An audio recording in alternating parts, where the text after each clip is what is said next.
भिवंडी महापौर पदाची आज दुपारी 12 वाजता निवडणूक आहे। भिवंडी महापौर पदाच्या निवडणुकीत मोठा ट्विस्ट पाहायला मिळतोय। भाजपमधून फुटलेल्या गटाला काँग्रेसचा पाठिंबा आहे। नारायण चौधरींचा सेक्युलर फ्रंटमध्ये जाण्याचा निर्णय। महापौर पदाच्या निवडणुकीसाठी अनेक पक्षांकडून दावे प्रतिदावेही केले गेले।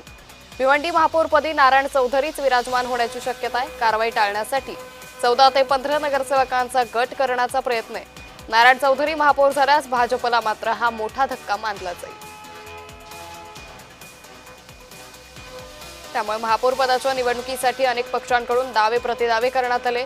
शिवसेनेकडून सुचिता म्हात्रे, बाळाराम चौधरीही रिंगणात असल्याचं सध्या पाहायला मिळतंय।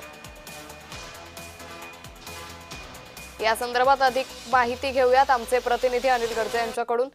अनिल, भिवंडी महापौर पदाची आज दुपारी 12 वाजता निवडणूक होणार आहे, काय अधिक अपडेट?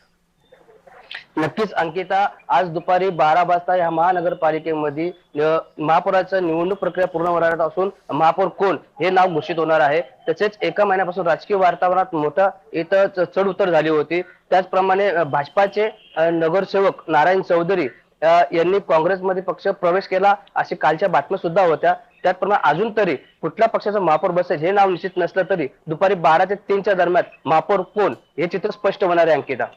निश्चित अनिल, मात्र राजकीय समीकरणं भिवंडी मधली सातत्यानं बदलताना पाहायला मिळत होतात। आज दुपारी 12 वाजेपर्यंत जेव्हा निवडणूक होईल तेव्हापर्यंत आणखी समीकरणं बदलू शकतात का?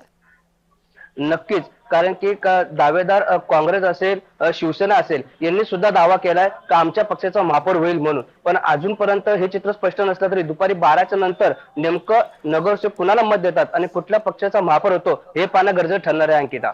निश्चित या संदर्भातले अपडेट घेत राहू। तुर्तास धन्यवाद तुम्ही दिलेल्या सविस्तर माहितीसाठी।